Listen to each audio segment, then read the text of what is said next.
Welcome to Fearless with Jason Whitlock. I am Jason Whitlock. Happy Monday to you and yours. This is the start of a great work week, a great week of shows that we have on tap for you all. And today we're going to start with a magnificent, awesome, fabulous show. A show so good, you should stop what you're doing right now and make sure you're calling your friends, telling them to join the Fearless Army, telling them to tune into this show. They'll get an explanation of why they should be joining the Fearless Army and supporting this show above all others. You guys got to actually do the work of promoting this show and spreading the word of mouth of this show because, look, they don't want this truth out there. They don't want to know that there are people like you, me, and us who think the way that we do. You have to spread the word. Tell them to go to youtube.com/Jason Whitlock, hit those subscribes, hit the likes, do all of that. Today, I'm going to lean into my contributors. TJ Moe's going to be here, the Korean Costel, Steve Kim, and Shemeka Michelle. Of course, Uncle Jimmy will be here at the back end of the show to tell us how we did. And I think Shemeka's got a Ask Uncle Jimmy question she wants to get off her chest with Uncle Jimmy.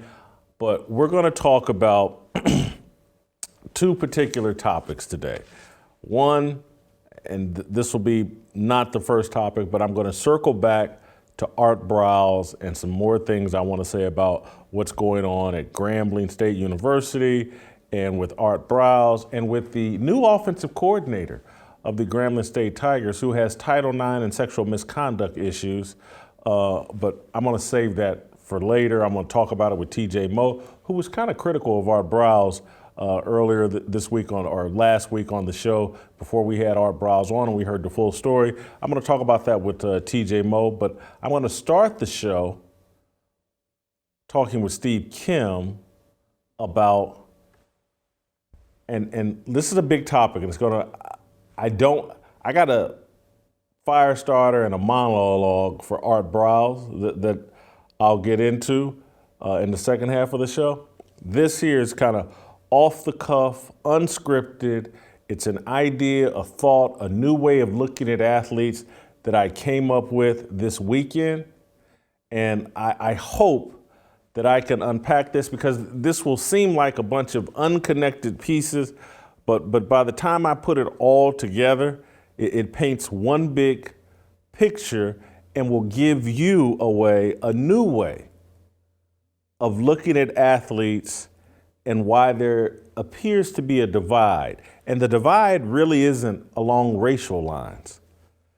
The divide is more along global versus domestic lines. There's a battle. No, I don't want to say that. There's not a battle. There are two competing athletes talking in America.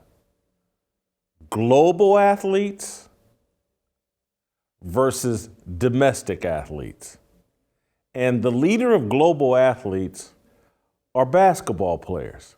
Professional basketball players are the leader of global athletes in this country. Basketball players are uniquely tied to Nike and the gym shoe industry. Nike primarily. Nike, I believe, is the strongest force in all of sports. More powerful than the NFL, more powerful, certainly more powerful than the NBA. Nike's worth more money and it's more of an international company than any of the sports leagues. Rakes in more money than any of the sports leagues. But beyond Nike, I'm going to start by talking about Brittney Griner. And I don't know who she's got a shoe deal with. I'm sure she's got a shoe deal with someone.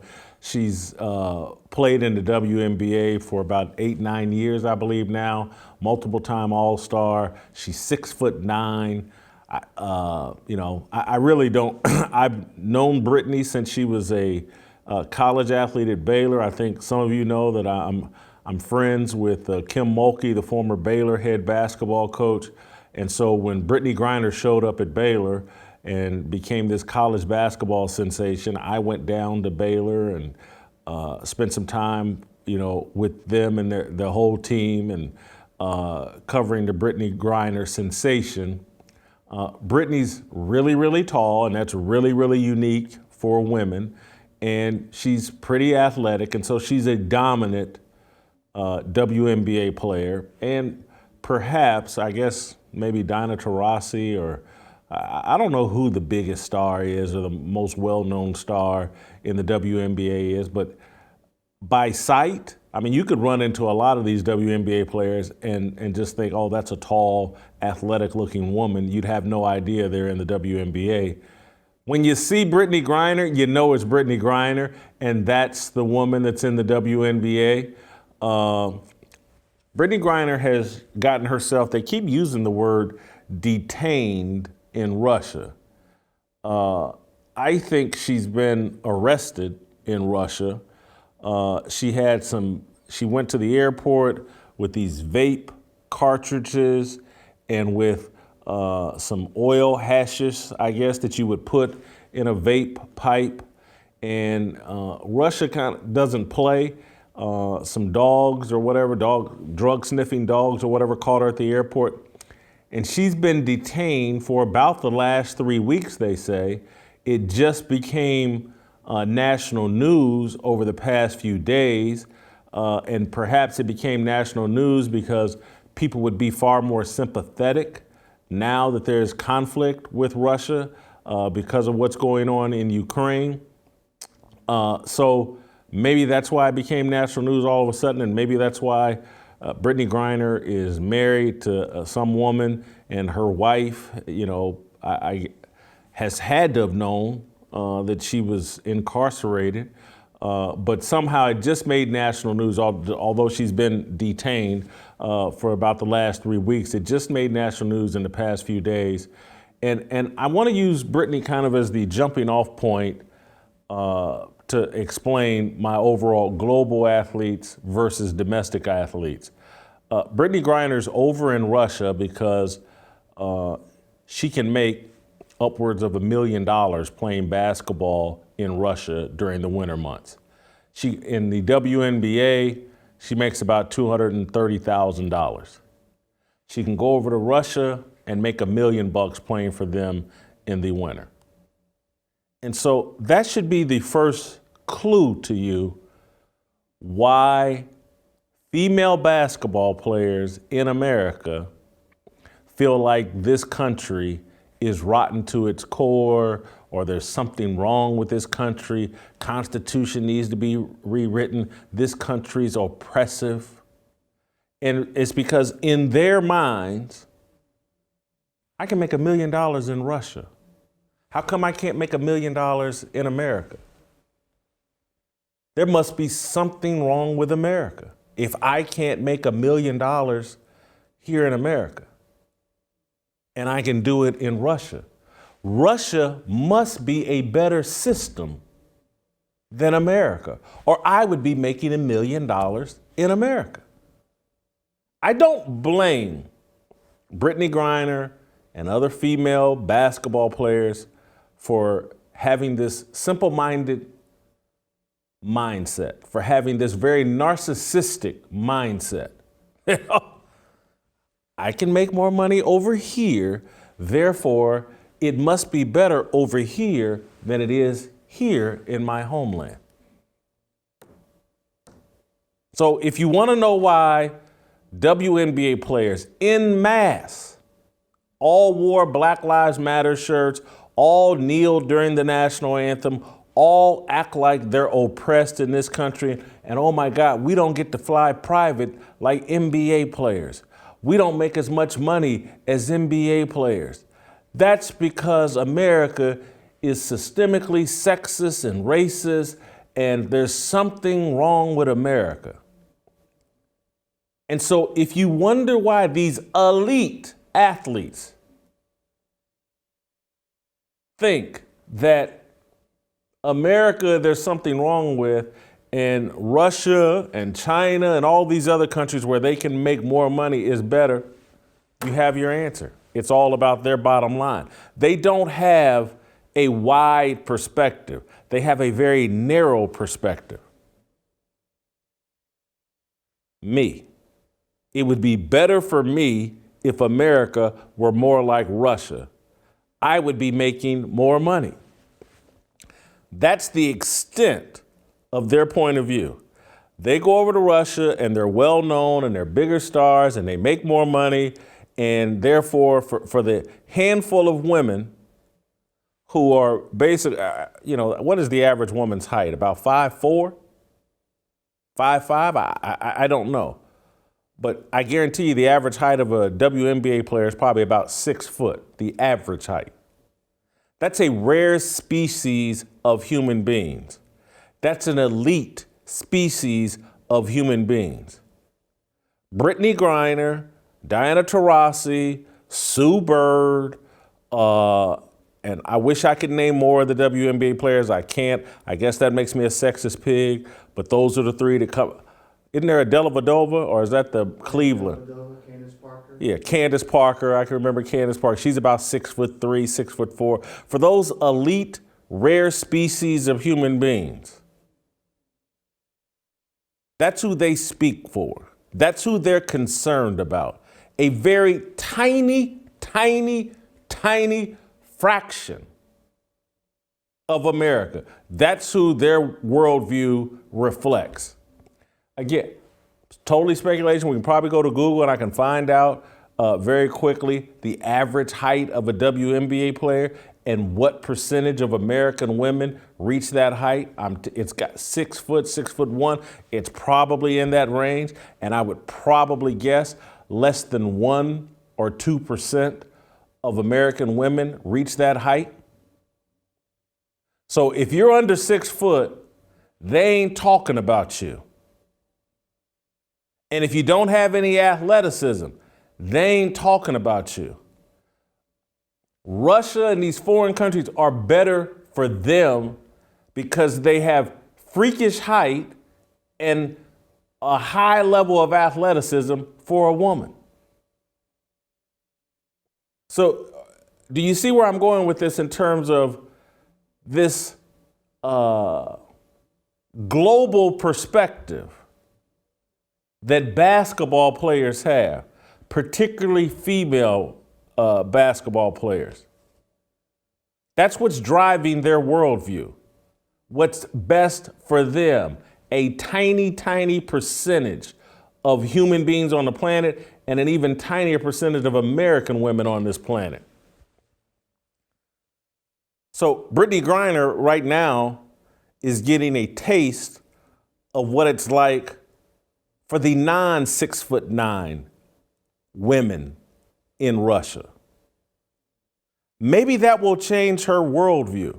And again, I don't know Brittney Griner's politics in detail. I'm just assuming she's a WNBA player. They all take knees. They all take a dump on America. They all consider America oppressive and sexist, and it's just horrible.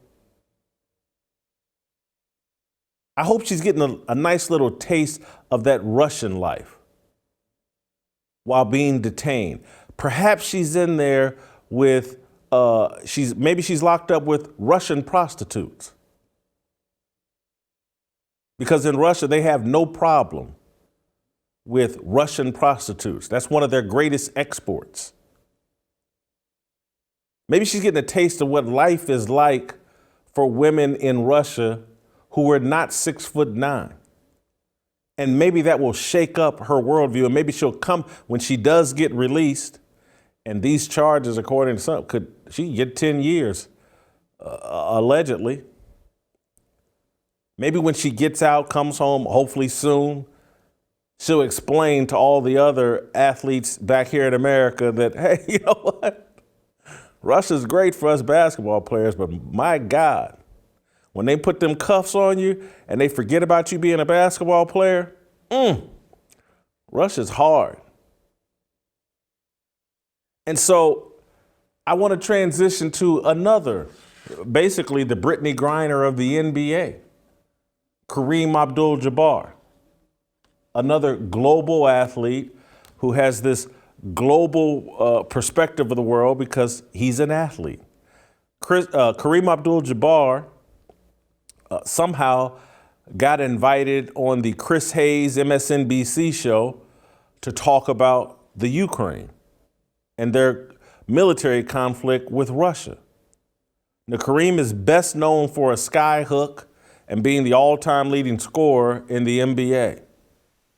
But he dabbles in foreign politics because he's a tall basketball player who I'm sure is worshiped in China and some of these other places around the world that worship tall athletes, basketball players.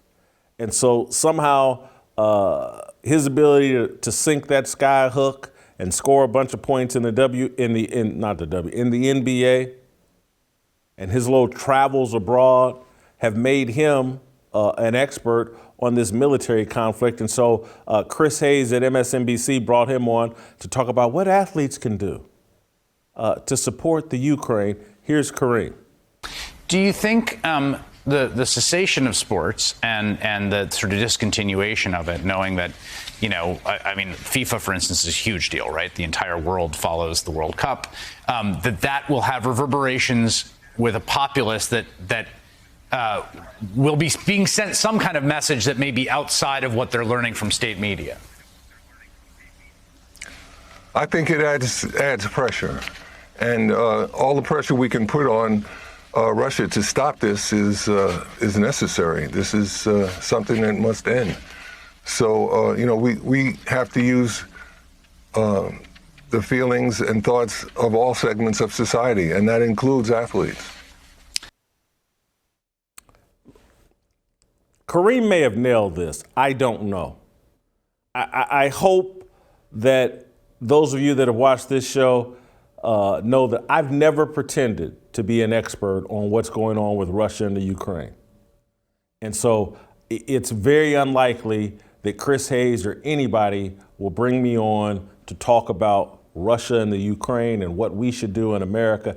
I don't know. I'm just trying to figure it out. Kareem, being a globalist athlete and, a basketball player with a global worldview, he knows exactly what athletes should do, and he knows exactly who the good guys and bad guys are in this situation, and he's an expert, and he's willing to go on TV and talk about it. I'm just what the discovery I made this weekend in my own mind, my own understanding is, I was thinking that these athletes are just stupid.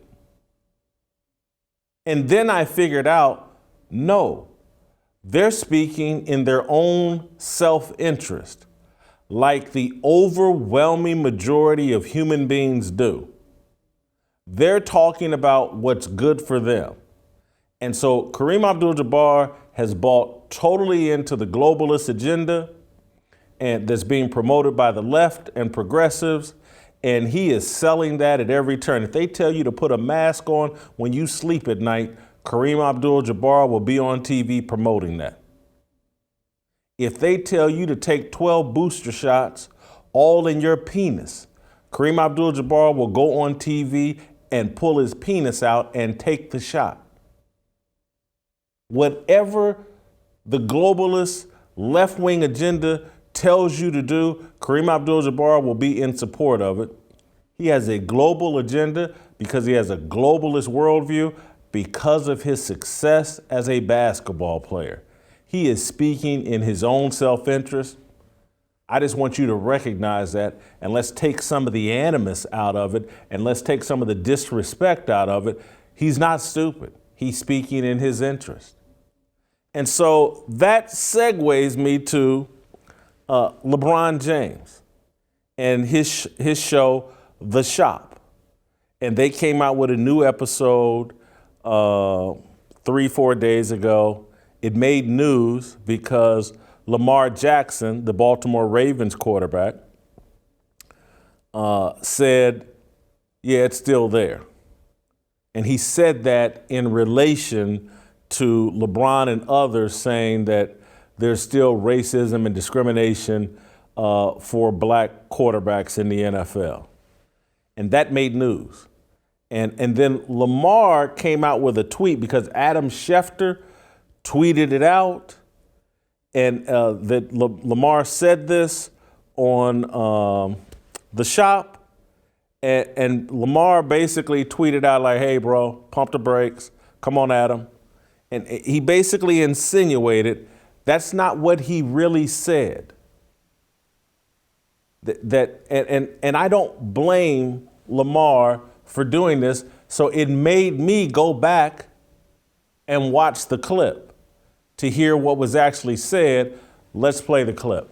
By the way, he knows because when they told him he wasn't a real quarterback. That's right. Right, real talk. Wait, what happened? He had one of the most storied, successful, collegiate careers at quarterback anyone's ever had. And the pro teams are asking him if he wants to switch positions to play something else. It's very disrespectful. But why did they ask you that? I have no idea. Because you don't fit the description. Yeah, you know. You do know why. Well, the truth is, there's a lot of history with them not wanting black guys to play quarterback. In football? Tons of history. It started with, they can't think quick enough. This is going way back, 70s, 80s, and it's dying Every day off. y'all give me more reasons to. It's dying off, but it's still there. It's still there. That's why I need that championship.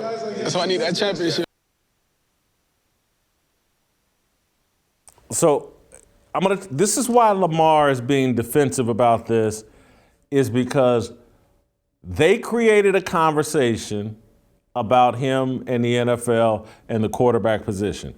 Maverick Carter knows virtually nothing about the NFL. And I don't say that disrespectfully. I used to know Maverick Carter. He's no football expert. Most people talking on TV, even people that are called NFL analysts and experts, Mina Kimes comes to mind. Stephen A. Smith comes to mind. A lot of people come to mind. They don't know what they're talking about. They're just talking. I would lump Maverick in with that group. Whoever, I think the other guy talking that wasn't LeBron was Paul Rivera or some marketing executive or whatever. The little black woman, Quinta Brunson. I ended up watching a lot of this shop. She don't know what she's talking about a lot of shit. Excuse my language. None of these people know anything about the NFL. LeBron James included. And so they created a conversation and begged, basically, Lamar Jackson to say, yeah, it's still there. That's why I need a championship. That's all he said. It wasn't his conversation. He wasn't driving it. He wasn't the instigator of it. The shop and LeBron James, it's their job to promote racial division. It's their job to bait someone to come on their show and to say America is racist. And they did it. They got Lamar Jackson to co-sign for it. Why would he do that? Not Lamar, LeBron. Why? He's a basketball player. He has a globalist perspective. All of these people, from Kareem to Brittney Griner to LeBron James, here's their experience traveling abroad. Russia, China, Africa, wherever they go over the globe. They went because they're highly successful in LeBron and Kareem, and particularly in LeBron's case. LeBron's virtually a billionaire. Kareem, if he hadn't blown all of his money, he's worth millions of dollars. And Brittney Griner's, between the shoe companies, the WNBA, and playing overseas, she's made a lot of money. These are super wealthy, easy to identify. Brittney Griner's 6'9" and a woman. Kareem Abdul-Jabbar is 7'2". LeBron James is 6'9". You can recognize them anywhere, and they're basically millionaire celebrity influencers when they traveled abroad. How do you think they were treated? Like royalty, until Brittney got caught with some hashes and vape pipes at the airport. When they traveled abroad as adults, having made a bunch of money, those countries and those people treat them like celebrity millionaires. And so their worldview is, oh my God, look at how well I'm treated in China. China's free of racism. Now in America, before I was a millionaire. So let's walk it all the way back to when Brittney Griner is just some 6 foot tall 12-year-old. I don't think she was treated all that well, probably, by kids of any color. She was probably mocked and laughed at. Let's go back to when LeBron James is poor and in the ghetto, and his first 10 years, I think, lived in 8, 10, 12, 15 different houses, who knows? Let's go back to Kareem Abdul-Jabbar. Now, at 7, long before he was in NBA or before UCLA paid him a bunch of money to go to school there. How whatever he experienced in America, maybe somebody was rude to him, maybe he got called the N-word, who knows? But they judge America and juxtapose America to the treatment they got when they were kids, and then say, well, man, when I go overseas, I'm worshiped and I'm treated like royalty. They have no problem with black people in China or Russia or any place else where I'm worshiped as a celebrity millionaire. Now, how are they treated here in America as celebrity millionaires?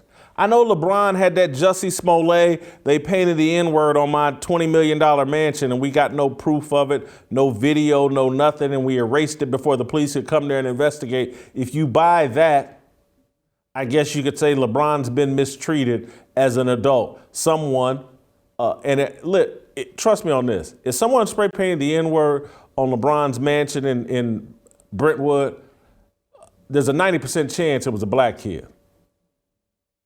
Because that's our favorite word.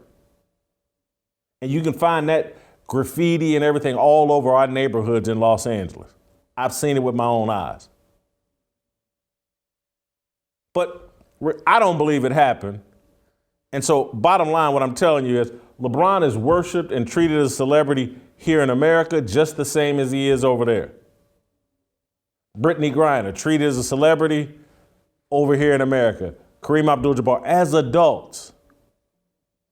They have no experience, no understanding of how people of color, particularly dark skin, that aren't celebrity millionaires, how are they treated in China, Russia, and all these different destinations around the globe that they think are better than America? They don't have a clue.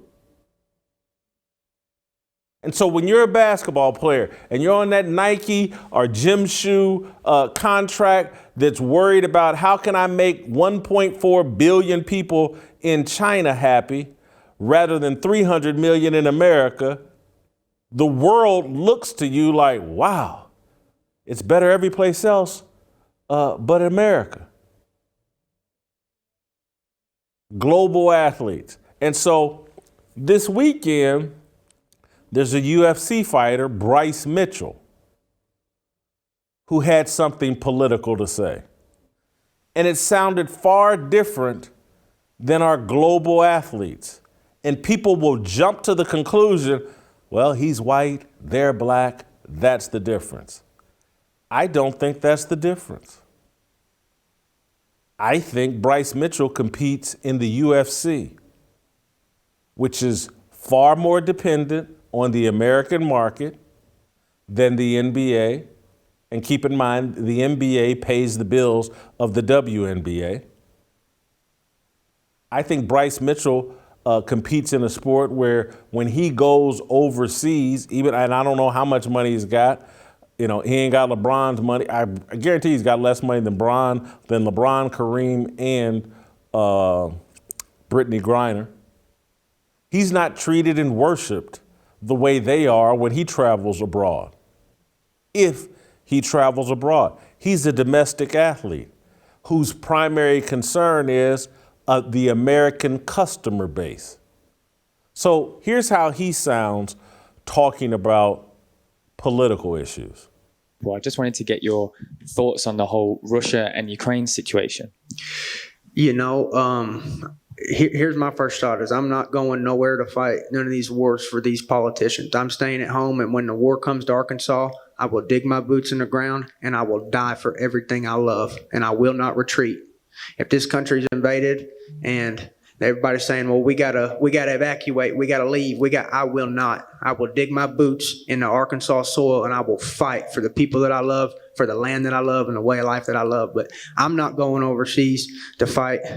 I don't know what's going on, to be honest, brother. I really don't. There's so much stuff, and I don't think nobody knows what's going on fully. There's been so much political corruption in that area. You got Biden and his son making a shit ton of money off of and using our tax dollars to bribe their people. That's treasonous, in my opinion. So you got Hunter Biden and his son using our tax dollars. Hey, if Ukrainian government, if you don't do this, we're taking your tax dollars. He shouldn't be giving our tax dollars to that country anyway. We got veterans out here sleeping on the street, and you're going to give our freaking tax dollars to these Ukrainians and all. Brother, I don't know what's going on over there, but I'm not going over there and fighting, and God bless anybody that's over there fighting, and I hope that the shit just gets solved. And man, I don't like war. You know what I mean? I don't want people dying and all that stuff. I don't want to be, but I don't know what's going on. There's so much stuff that I think that's corrupted that we just don't know what's truly going on over there. And I pray all those people are safe. You know what that sounds like? Somebody whose primary concern is America. Because that's where his bread is buttered. And he appreciates the way of life we have here. The divide, I'm telling you, it's not black and white. It's global perspective versus domestic perspective. It's who's really buttering your bread. And we have these basketball players who think these foreign countries, their butter is better than our butter. And you know what? The Russian butter, there's more of it for Brittney Griner. I get it. All she cares about is Brittney Griner. You'll never convince me that Russia, China, any of that is better for women than America. Never convince me of that. But you can make more money playing basketball if you're a woman over there. Hats off to you for that little tiny percentage of people that impacts. But that's an America First mentality that Bryce Mitchell just expressed. I have so much respect for it. And if you want to know why Lamar immediately wanted to clarify and push back and wanted people to look differently at his comments on whether there's still racism or whatever in the NFL as it relates to quarterbacks, it's because, and again, it's not a strong rebuke by Lamar, but that comment and the way it was spun out was off brand for Lamar Jackson and the way he's carried himself. It's completely off brand. He has not been in the whole America is oppressive, is systemically racist. He ain't been in that camp, despite what social media dictates and demands that he does. He hasn't been one of those people. Now, he did say on that show, The Shop, he's a big LeBron James fan. Favorite, and I get it. I get why. LeBron's an incredible athlete. I get why other athletes respect him and what he's done on the court and the money he's made. But I would just continue to warn them, because Lamar was talking, I want to be a billionaire just like LeBron. Well, let me tell you something, Lamar, that involves some selling out of your country. Because LeBron's making all that money because he's doing the dance Nike dictates that he does. And Nike's doing the dance that China dictates that they do. So if you want to be a billionaire in that athletic lane, Lamar, you may have to sell out if you want to follow LeBron's path and the global athlete's path. But as long as you play in the NFL, and the NFL, despite all the selling out it's doing, and it has done a lot of it to Black Lives Matter and that whole Marxist agenda. But the NFL still is an America First customer-based league. It's not making tons of money over in China or other countries. You can't go play football in some other country and make more money than you make in America. That's the difference between global athletes and domestic athletes. I think I did a good job with that. And that was all off the cuff. I want to roll out to Los Angeles and bring in my guy, Steve Kim. Steve, I didn't mean to keep you waiting that long, but it took me a long time to unpack this. And so I want your thoughts on what I just expressed. Okay, there's so many things. There's a lot to unpack here. You gave me a whole U-Haul. Let's go with Brittney Griner. I don't know. Here's the thing that gets me about, let's start with the media. Poor Brittney. She only makes $250,000 playing basketball. Yeah, she's got a family to feed. Again, let's start the GoFundMe for her. I mean, last I checked, the average salary in our fine country is right around $40,000 to $45,000. So at $220,000, she's probably in the top 4 to 5%. That is a great deal of money, except maybe in California or New York. But otherwise, you could live a very nice, comfortable life anywhere else. Also, if you're making $1 million in Russia or any other foreign country, I would suggest to her, Brittney, there's no need to play in the WNBA. What's it really doing for you? Sure, there might be some marketing and branding reasons why she has to, but if you're getting paid that little in your view, you have a choice in this capitalist society to quit the job. I mean, Jason, we've had other jobs, and maybe there are times when you've had several gigs. The ones that don't pay well, though, that you're not getting fulfilled for, you're allowed to quit. And lastly, about her trying to, I don't want to say smuggle, but take that hashish back out of the country, yeah, that is a form of Russian roulette. And unfortunately, she came up on the wrong chamber, and she has to understand one thing. What's legal here may not be legal there, and so she'll have to deal with those consequences. Let me just say, and I didn't even get all in that because I could have talked about this for an hour nonstop, she is the typical spoiled, entitled American athlete, and that doesn't think they're above the law and the rules don't apply. I couldn't imagine being in a foreign country and not being aware of their laws as it relates to drugs and making sure that I obeyed them, because the last thing you want to do is get arrested in a foreign country. She's so irresponsible and entitled and clueless that she got arrested for trying to bring drugs back in her luggage. That's on her. This is not some 19-year-old kid. She's 31, 32 years old. That's on her. And Jason, going back to the media, blaming the patriarchy and evil capitalism, how the WNBA makes so little money. Think about the irony of this. The media outlets that are making this a big deal, we should do a Google search and check when was the last time they covered the NBA. Just for the games. When did they boost up the personality? When did they market the sport? When did they advocate for women's basketball in their layup contest? Again, it's really easy to look back now and wag the finger. The bottom line is very simple, and I know this is harsh, but we are fearless on this program. The WNBA is a loss leader. It is not a business. It's basically a very symbolic thing to prop up Title IX that the NBA and their ownership is basically coerced to support. Without that big welfare check, there is no WNBA. In fact, Jason, I would make an argument that Brittney Griner and all of those players are actually overpaid if you go by economic realities. They're certainly overpaid. The WNBA is certainly a welfare league. And they're one, and I get it that in Russia, they've injected their female athletes with so many drugs that they have a different culture. Let's see, they got a long history of it. They have a different culture as it relates to women's sports. And so their leagues and people following women's sports that are all filled up on drugs and steroids and performance enhancers, it's a different culture than what we have here. But the thing I would tell Brittney Griner, any of them, move to Russia.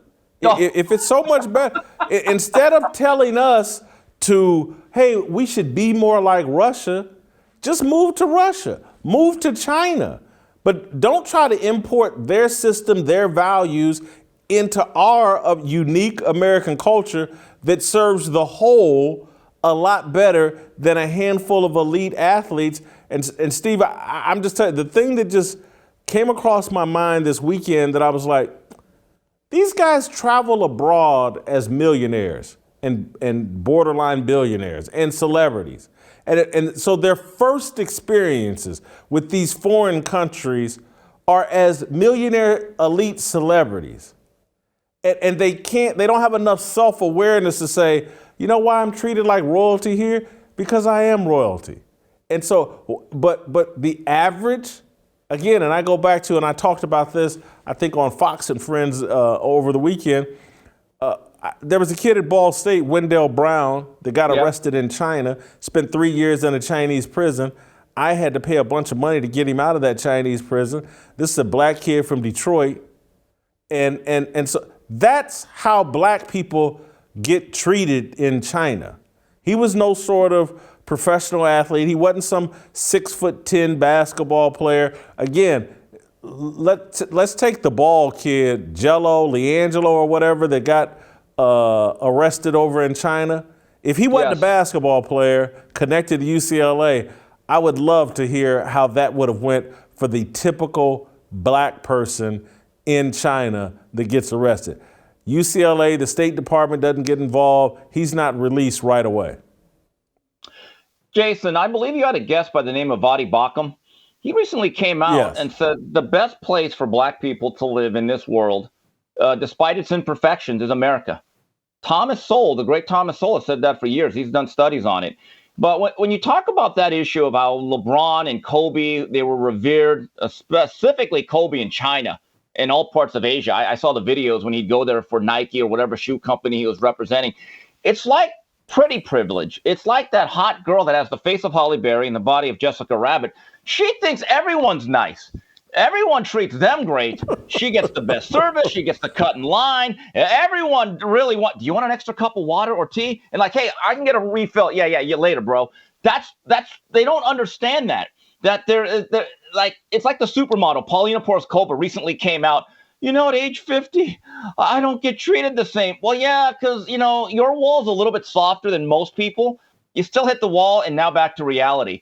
And to a certain degree, athletes that come back to our great country, they may have an incident or two, and maybe that's their version of the Paulina Porizkova wall, but it's still a much softer wall. But I have a theory on this, and I've heard other people say this. I believe a lot of these athlete activists who are so anti-U.S., anti-patriarchy, sometimes just downright anti-white, I don't think they really mean it. In my view, what's really happening is a form of survivor's guilt.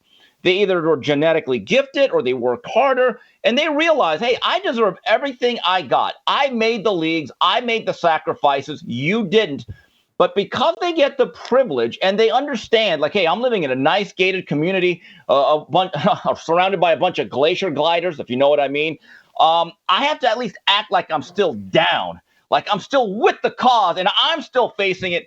So on social media, where it's a nice, safe cocoon, I have to be very, very militant. And meanwhile, I got a butler bringing up my cup of hot cocoa at midnight.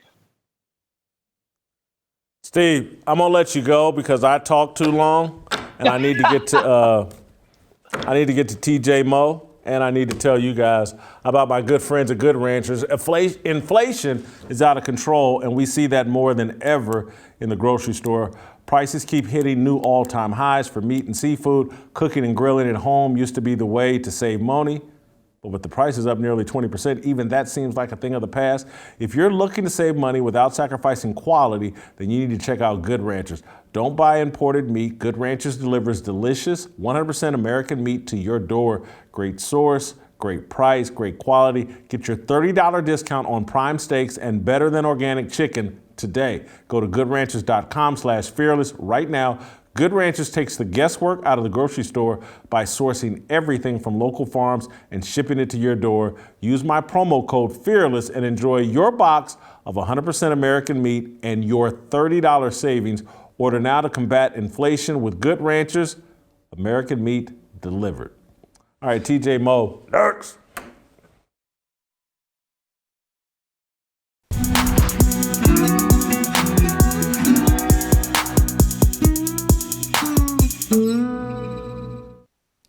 All right, welcome back. Time to roll out to Missouri and bring in TJ Moe, the Show Me Kid. TJ, I made some false promises at the top of the show. I didn't plan on talking for 35 straight minutes at the top of the show, so I'm going to push pause on the continuation of the Art Browse conversation. Hopefully you'll be available tomorrow and we can do it. I just want to bring you into this global versus domestic athlete conversation. We'll keep it relatively tight. And then, because again, if I start talking about Art Browse and all that, that could be another hour. And I don't want to go that long today. So we'll do it tomorrow. But I want your thoughts on my discovery over the weekend in my mind that, like, hey, what's really motivating and distinguishing these athletes is a global perspective versus a domestic perspective as it relates to their sports. I think basketball players are most acutely into this global perspective, global worldview, because basketball is the global game and they make so much money in these foreign countries. And when they travel to these foreign countries as adult millionaires, they get treated in a way that, oh my God, this place is perfect and why can't it be more like them? Whereas someone like Bryce Mitchell, all his fights right here in America, his bread is buttered here in America. He has an America first mentality. Yes, I think you're exactly right. I think what we saw from Bryce Mitchell was self-awareness, which is a superpower in today's world because almost no one has it. These particularly the NBA players, because as you said, they're the ones that probably benefit the most from the global money. The basketball players have zero self-awareness. They have no idea what's going on in the minds of the farmers in Iowa. And they have no idea. They keep talking about this is best for America, right? The definition of globalism is a national policy of treating the whole world as a proper sphere for political influence. And political influence obviously leads to the economic influence. And so what they're saying is this is the best for the whole world, which is obviously not true. As you pointed out, the farmers in Iowa obviously do not get any benefit from the additional dollars going into LeBron James' bank account or Brittney Griner's bank account. And if they had any self-awareness, they would stop acting as though it did and that was the best for the entire world. Let's not kid ourselves. If Brittney Griner wasn't getting $1 million a year from Russia, she would not have a global worldview. If LeBron James wasn't getting hundreds of millions of dollars from China, they would not have a global worldview. They'd be saying everybody else should be more like America, not America should be more like everyone else. And by the way, it's not the human rights that they're getting anywhere else. It seems as though all they care about is the almighty dollar, because Brittney Griner goes over there for the money and doesn't get the human rights. And instead of looking at Russia and saying, hey, Russia, you should treat the rest of your people and everyone else like America does. We have human rights here. They turn around and look at America and say, well, America, if you would just pay her what she deserves, then we wouldn't be having this discussion. And so zero self-awareness. It is always critical of America. And we saw the self-awareness from Bryce Mitchell. When was the last time, Jason, that you saw any celebrity at all say, to be honest, I don't know enough to comment on this subject? I can't think of a time. But he did. He said, look, it's complicated. Go ahead. Well, and just remember that all the Hollywood celebrities in these movies or whatever, the movie companies have gone so global. Their primary concern in virtually every movie is how will China receive this? And can we get it into the Chinese market? And so all those celebrities, from Tom Hanks to Tom Cruise to whoever, Alyssa Milano, any of them, they're all obsessed with how it will play in China because their money is attached to that. And so I don't know Bryce Mitchell. And so I want to be careful. And he's self-motivated. And I appreciate his self-motivation, that he's an American athlete dependent on an American customer base, and that keeps him very, very loyal to America.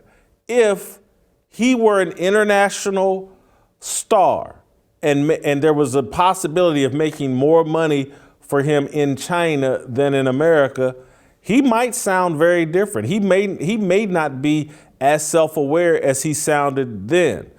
I honestly think it's the purse strings, money, and again, we have the entire American society has become so obsessed with money and so obsessed with whoever has the most money is clearly the smartest person and the person you should look up to. Oh my God, you see the money Bill Gates has? He's a genius. Jeff Bezos, they're the smart. Whoever has the most, and whoever has the most money, I'm just telling you, a lot of times it's the person who's cut the most corners and or cut deals with people maybe they shouldn't have. It's no different than how I look at like Phil Mickelson and I'm gonna get in bed with Saudi Arabia.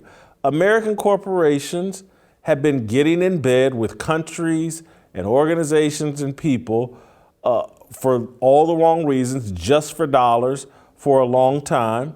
And so I listen to Bryce Mitchell and I just say his mentality should be the mentality of 99%, 98% of Americans. We should push LeBron and the global athletes, put them on an island. They don't, even when they're pretending to speak for you, the working man, they're not. They're just not. And if we had that understanding, those guys would be a lot more tolerable, and I wouldn't be bothered by them if everybody knew, like, man, LeBron's speaking for his Chinese business interests. That's what's best for him. He ain't speaking for Joe Blow, the factory worker, the postman, any working class person in America. I wish we had that understanding. The more local we get, the better off we are. This is true for all people, right? You and I love America. I mean, I've got American flags. You've got one sitting there in the studio. America is awesome. The closer you get to home, though, it's like you see guys on at the Super Bowl. They talk about their college. They talk about their hometown. They're proud of where they came from and how local they are. That's where Bryce Mitchell is. I don't know if you saw his fight this weekend. He loves Arkansas. That dude adores Arkansas. And he said, you guys have had my back for 10 years. I'm going to show you I can do more than just hurt people. I can help people. He gave half his fight purse to hospitals in Arkansas. By the way, his fight purse was only $90,000. So we're talking like money corrupts. How often do we have to talk about money corrupting? LeBron James and Brittney Griner are upset because they're not getting hundreds of thousands and millions of dollars. He got a $90,000 purse and gave $45,000 of it to the local hospital in Arkansas because he said people of Arkansas have been taking care of him and it's his turn to take care of them. That's the kind of guys that we should aspire to be, not the guys who are upset because, I was disappointed with Lamar Jackson. He said, ever since I was a kid, I was chasing championships and being a billionaire. I'm like, really, man? Being a billionaire is your ultimate dream as a child? I never had the thought. And I get it. If you don't grow up with much money, I don't know if he did or didn't, but like just having enough is a good thing. When I'm a kid, having $1 billion, it's hard for me to fathom what $1 billion is right now, much less as a 10-year-old who's playing football. So look, I think it goes much, much deeper than this, and I feel like I say this every time we're on, but we will have a long conversation at some point about what globalism actually leads to, the product of globalism. Because again, it's, we act like these guys who are benefiting the most, LeBron and Brittney Griner, most of the NBA specifically, they say, well, it's the greatest good for the most amount of people. And that's how they preach it and hide behind it, even though they're really the only ones who are benefiting it. The logical product of globalism is a one world government, because the only way to keep everybody in agreement is to have one person in power. Otherwise, there's no way you can have 1 million different people in power. And so a one world economy, a one world government is all biblical. If you've read Revelations chapter 13, John describes a vast empire of someone with power, great authority, that's going to be worshiped by all people, having the authority over every tribe, people, language, nation. This is all coming someday. And so to get into a much deeper version of what this is, guys like you and I need to be fighting against this and delaying it as long as humanly possible, because when globalization actually does become a reality, the end is near. You know what, TJ? That's interesting, but I do want to get deeper into it. You know what? I may have to bring you back to Nashville once. So me, you, Anthony, and Pastor Bobby can talk about that. That would be a good Tennessee Harmony segment. I do want you to go back to, because I think you kind of rushed your point on your criticism of Lamar Jackson and the problems you had with him saying he wants to be a billionaire. I don't find Lamar Jackson's probably 25 years old.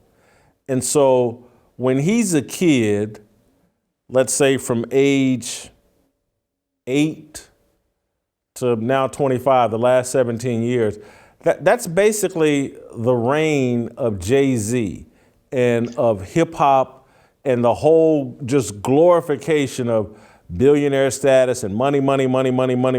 And so I do think that as a kid, he thought about, oh, how can I be a billionaire? I want to win games and I want to be a billionaire, because we've had a culture that has preached to him that making as much money as possible is the most important thing in the world.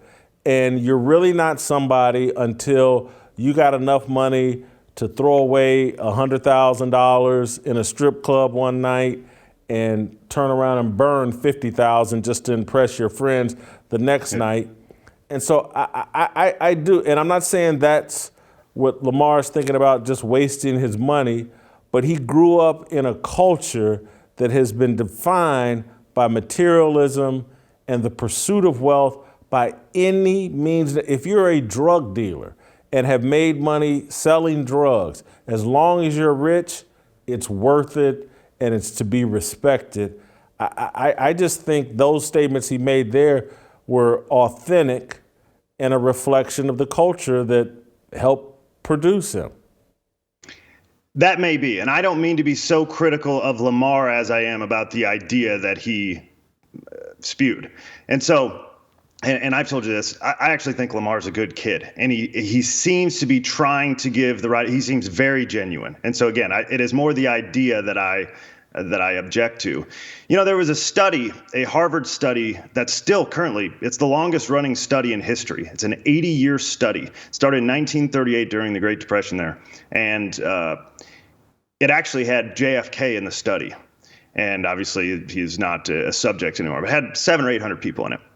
It's now being run by Robert Waldinger. He's a psychiatrist. And so what they wanted to look at, they went to Harvard. And back then, these studies were done just on men. Since that time, they've added women into the study and had additional people. But they went to Harvard, and they got a bunch of college-age men and said, we would like to study you the rest of your lives. Are you cool with that? And they got a bunch of people to sign up. Then they went to the poorest neighborhood in Boston, got the kids that were just barely making it. And these were kids, young kids. They said, can we study you too? We want to see the most privileged people who came from the most possible money. Their parents, they either had a legacy into Harvard, they could pay for it, whatever it is. And then we want to see the kids who have nothing. And we want to study you guys. And this is a study on happiness. So what is it like that you are going to live the most satisfied life? And again, the study's still going on. There was a great TED Talk on this in 2015. What they found when they gathered everything they knew about these participants, and this is blood tests, they had access to all their doctors' information. There was a ton of stuff. They had full access, and they interviewed these people every so many years to say, hey, what's going on in your life? You just got a job promotion. Tell me more about it. And they have a ledger of all this stuff. And at age 50, it wasn't their middle-age cholesterol levels that predicted how they were going to grow old. It was how satisfied they were with their relationships. Money was never a consideration. So how are you, when you're 80 years old, who is going to live to be 80? And how satisfied are you going to be? And what is that going to be? The number one predictor was how happy you were with your relationships, your marriage, your close friends, your family, every day. money was not even a consideration. The poor kids in Boston were just as happy as the rich kids at Harvard, so long as they had a long-lasting relationship and they held their marriage together and everything that was involved. And so my objection with Lamar Jackson saying, I want to be a billionaire, like everybody thinks money's going to lead to all this happiness. They're crazy. And I get it. It's from Jay-Z, who learned it from somebody else, who learned it from somebody else. They were all wrong. And my problem is it gives poor people hope that if they just get to that, because they're not there yet, then they will be happy and they'll have a satisfying life. Instead, if they were told the proper things, actual studies, things we read out of the Bible, real legitimate information is have good, long-lasting, fulfilling relationships with the people close to you, and you will have a long, satisfying life. And you won't even care about the money. And so that's my big objection with Lamar. It's like, he learned from Jay-Z and he just went on the shop and a bunch of other kids are watching him and they're all like, I just want to be a billionaire. And I'm like, good luck, man. You end up a lonely billionaire. Some of the people who commit suicide the most are the richest people, because they get to the top and they think, I thought this was it. I was supposed to be happy when I got all this money, and they're still not happy. It just doesn't work. It's so funny. You're hitting on things I've had to think about and deal with over the past few years, in particular, because when I was in college, I can remember being at Ball State University, and one of my professors had been a former reporter at the Philadelphia Inquirer, and he said he made $70,000 a year. And I remember thinking while at Ball State, senior in college, oh my God, if I make $70,000 in a year and I'm just writing about sports, I got life licked. So when I entered into this profession, it had nothing to do with money.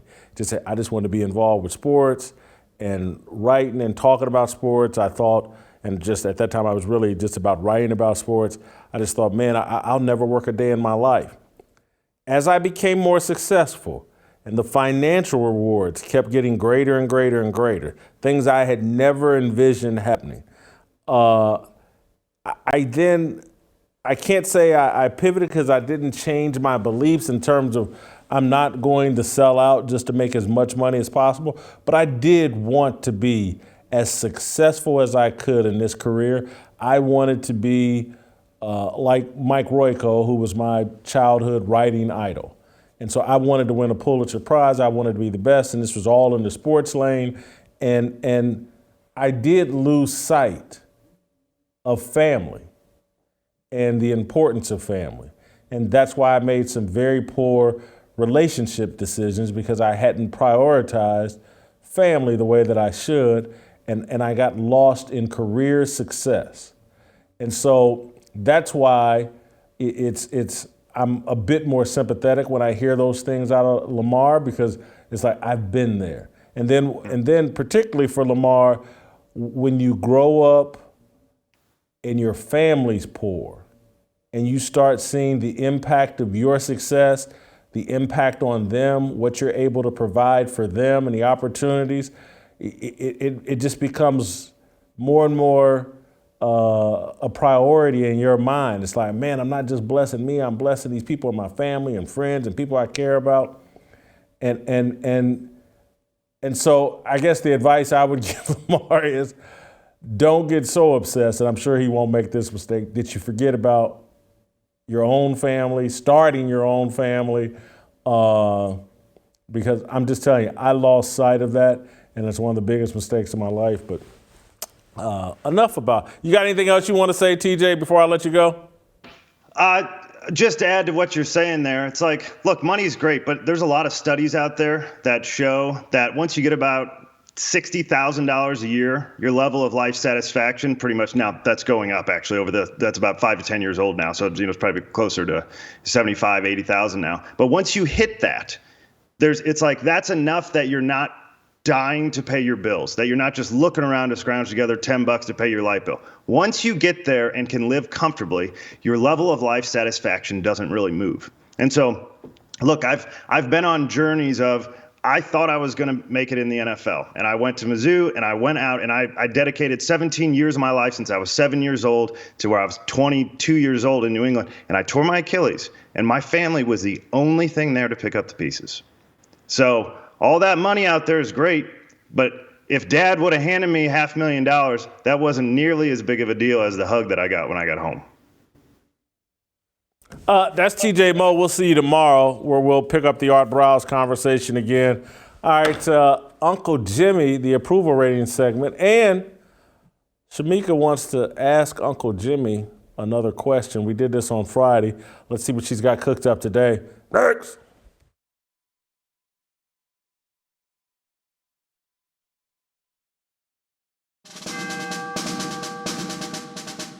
We must exist in a state of man glorious, as we are protected by the red, the white, and the blue. But remember, the mind is the key.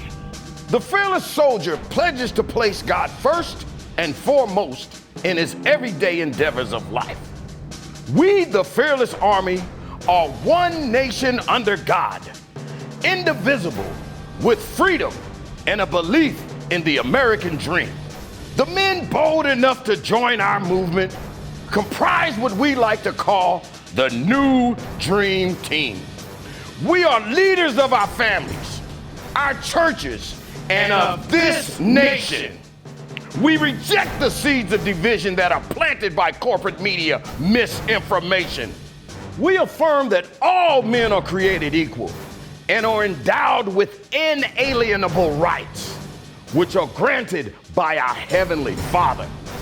We are bound by honor to accept God's challenge, to take the flag and lead, to cherish, to protect, and to nurture the life of our unborn seed.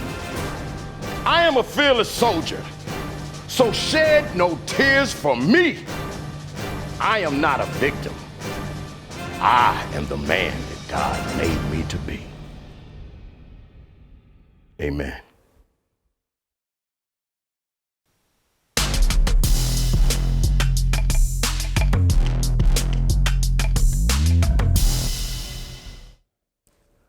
All right, welcome back.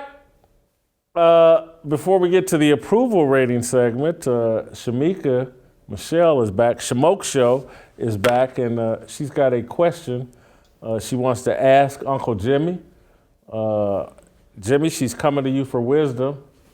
No, drop a little. Bring it here, Shemeka. What you got? First, before I get to you, Uncle Jimmy, Jason, I need to say that when you were talking about Brittney, all I could hear was, the house is a museum when people come to see her. 9? Damn, she had no choice but to be a lesbian. But that's not why I'm here. So the question... Hey, Shaq, Kareem's on the market. I think Kareem's single. I mean... Yeah. Shaq probably can't do what she need to do. I'm sure, not at this point. I read Gwen Steffans' book. Jim, I'm just, if you and Brittney Griner had hooked up, the kid might have been, 5'11". Me and Brittney Griner hooked up, it looked like a damn mouse having sex with a giraffe. What the hell you say? Hell, I'd run a half a mile between the kissing and the... Never mind, go ahead. Come on, I'm sorry, go ahead. Damn, stop that. Okay. Yeah, it wouldn't be no 69. I can't believe it. Oh, God, forgive me. Shemeka, please, get me out of this trouble. Okay, to get you out of this trouble. So, Uncle Jimmy, what you're about to see here is a video that D.L. Hughley put out in response to the divorce happening between Kanye West and Kim Kardashian, and some of the posts that he's made and the video that he released where it appears that he buried Pete Davidson. I just want to get your opinion on it. Okay. Right, because he bought a house across the street from her house. Listen, I think that I've watched too many times where things like that happen and a woman or somebody's not believed and then things escalate. Yeah. He is stalking her. You could think it's cute. If it was my daughter, I'd do something about it. I don't think it's funny. I think that you can't write a beat so good that you get to do these things. And society laughs it off because they say, well, she showed her ass all the time and he's this and he's that and it's that. At a certain point, it is not unusual for men like that. The only difference between him and a restraining order is about 20 hits and a couple of $100 million. I just don't think it's funny. I think that Kanye wouldn't get no at all if he didn't write no hits. You know that. Like, he's not the kind of dude. He don't, like, he counts on the shit that this mystique. Right. And in the end, she got just as much bread as she did. Yeah. And why talk to him? Pete Davidson is a scribe. Like, I don't get what the point is of threatening him. Like, if you threatening to do this a woman, all they gonna do is her harder.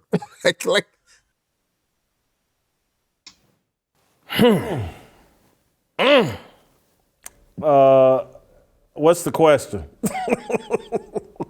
I want to get not Kanye. I want to get Uncle Jimmy's take on the situation. Does he agree with D.L. Hughley? Does he think that this is simply art and it will just blow over and everything will be fine?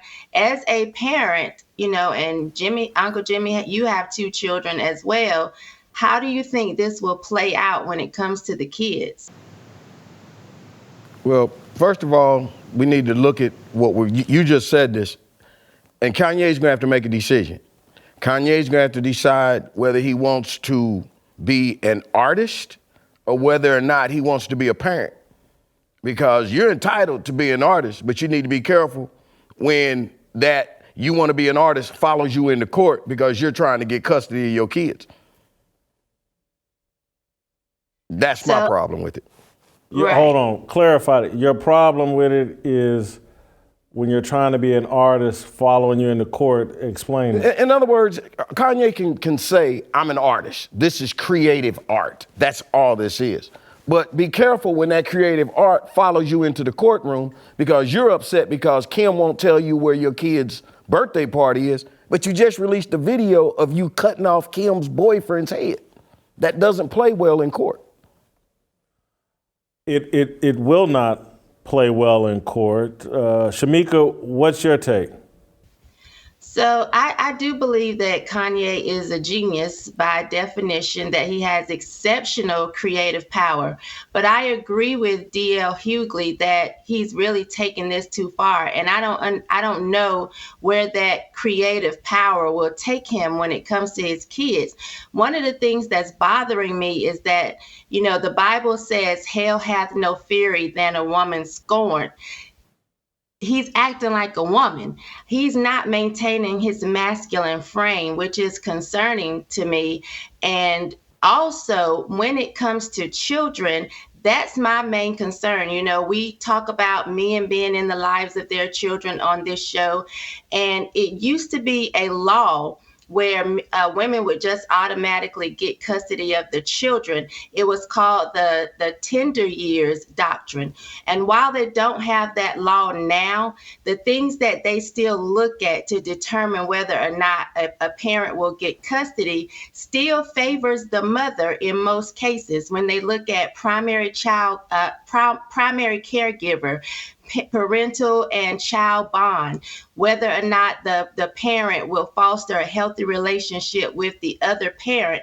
I believe Kanye is playing into the hands where he will not get the custody or maybe not even the visitation that he would like to get because his ego and because of his pride. And pride cometh before destruction, a haughty spirit before the fall. So I just want Kanye to really think about his children, not so much his fans, not so much of trying to look like the man and putting this other man in his place by being petty, but think about the fact that he has 4 kids that need him in their lives. I want Kanye to put that first because that's my main concern. Most of the time, the courts favor the mother for very simple reasons, and Kanye needs to realize this. Kim has just as much money as he does.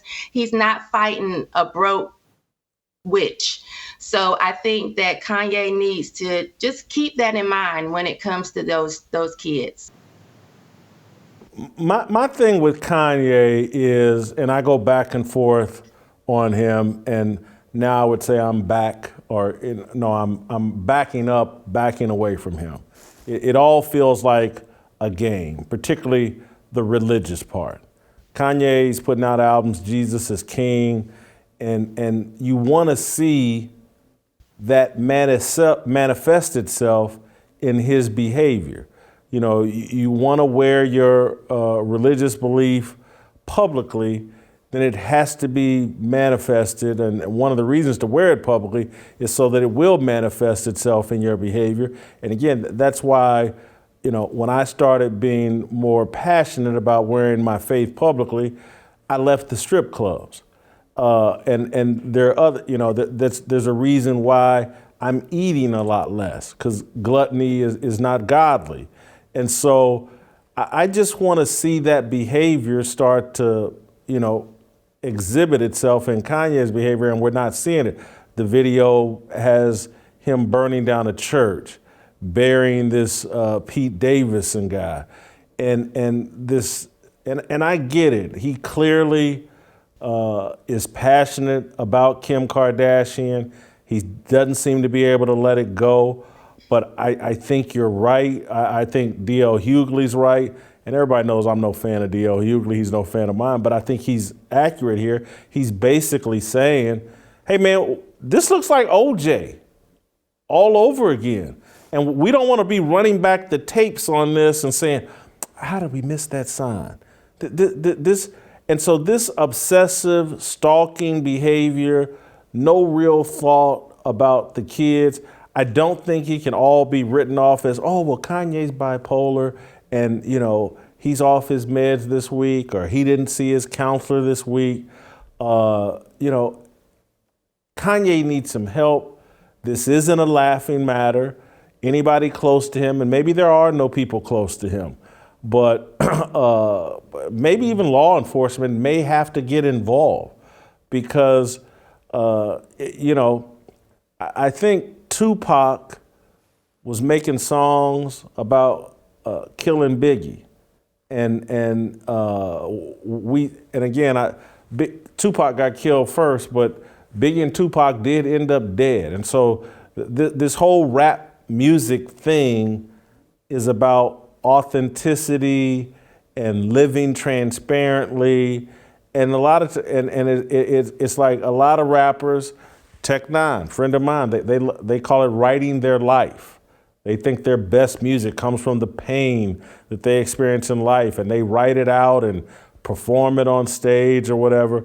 And so that's why we should, what D.L. Hughley said, man, we got to take this seriously. We've seen rappers fill their art with their true beliefs and see it spin out of control. And we could be looking at another nightmare situation. Let's don't laugh at this. Don't anybody step out here and defend Kanye. This is a troubling situation. Yes. So that's my long rambling. Go ahead. Also, you know, people say it's just social media. They're, you know, how is this harassing her? I want people to understand that they can and will use social media posts in court. I've seen it done. I've had my own experience of it. And in all fairness to people who suffer from mental illness, I want people to stop, you know, just dismissing it. Oh, like, oh, well, Kanye's crazy or he's bipolar. This is what happens. There are a lot of people who have diagnosed mental illness who can also function and be very great parents. So I don't think it's fair that people use that as an excuse for Kanye to act and have this type of behavior. It's not fair to other people who suffer with mental illness that are also great parents. I agree. I think the thing that Shemeka said that really, I mean, we could talk about Kim, we can talk about Kanye, the thing that you said the most is you're using the kids as props. You're using the kids, and the kids are the ones that are gonna suffer from this because you, as the parents, Kim and Pete, they're coming out with a reality show. Kanye's trying to sell albums, and they're using this whole everything as a life story, and it could end up real bad. Remember, one of the oldest love stories in the world was Romeo and Juliet. Remember how that ended, so, you know. Good point. Good job. Great question, Shemeka. Let's get to our approval rating of Brittney Griner. Oh boy. Oh boy. Was she saying she's part of the Addams family, or what was that song? Look, man, I didn't even want to go there because I don't want to get in trouble. I didn't either. I didn't want to get in any more trouble than I'm already in. All right, so Brittney Griner, who's detained. Don't they call that getting arrested? It's called that's called being held against your wishes, against your will. Yeah, involuntarily detained. Yeah, detained. I don't know what they mean. They got her detained in a hotel or in a prison. Who knows? Who knows? Yeah, who knows? But over in Russia, she got. They got her in a women's prison. She all right. Cut it out. All right, let's go to job performance. WNBA star, multiple-time All-Star. I'm not giving her a 25, even though she's probably one of the most dominant players in the WNBA. I'm just not doing it. She's 6'9". She's not that skilled. Her number one skill is being tall, and you know. You don't know. Neither do you. So I'm gonna give her a 22 in job performance. Well, I'm gonna give her a 23. Nobody can argue that she is possibly one of the greatest players in WNBA history. You can't argue with that. That's a fact. Who's number two? That pretty girl to be with Shaq. I don't know her. I don't even know what her. Oh, Candace Parker. Yeah, that's all I know. All right, character. She got busted with drugs, so I can't be that high on her character-wise. I'm gonna give her a 6 in character. I'm gonna give her a 25. Hey man, she holds the record for most dunks by a woman, right? Yeah. She's gay, right? So that means she gets her pick of the best looking women in the world. Okay? And she also has to pay child support like a baby daddy. Okay, now she's a political refugee, so she's become the new Tony Montana of the world. Because she's a political refugee. Authenticity. I don't know. I guess she's being authentic. I kind of went down the middle here. I gave her a 14 in authenticity. I give her a 9. She's mad because she can only make $200K in the NBA. In other words, she mad that she wasn't born with a ding-ding, okay? Or maybe she got a ding-ding and she's mad that she ain't being paid accordingly. Oh, that's sick. You and Shemeka together, I don't know. It takes me bad places. I done cracked the 59 joke and the whole... It factor. She's hard to miss. I will say that. She stands out in the crowd. Mm-hmm. So I gotta give her an it factor of a 10. I give her an it factor of a 12. And you said it earlier, Steve Kim. Look, man. Look here, Brittney Griner, you know why she's in the trouble she's in. Because she made a mistake of all tours make. She thought she's in America. You can't go over there in that country with your drug habits and your problems that you think is okay in America, because it's not gonna work. Okay, it's just not gonna work. You can't go over there in another country with opium and all of these other little drugs in your possession. So don't go over there and then suddenly think they mistreat you. So anyway, that's what you get. I give her a 69. You know? She's 6'9". I give her a 69. By the way, you know what else is illegal in Russia? What? Scissoring. I gave her a 52, candlelit. He's got her at a grease fire. Play tomorrow before either one of us says anything else inappropriate. Anything related to a 9, we're done. We'll see you tomorrow. How tall is she? Freedom, looking for a breakout, feeling like a standoff, nothing in life like freedom. Came in like a fighter, striking like a ladder, making all these moves for freedom. I want freedom.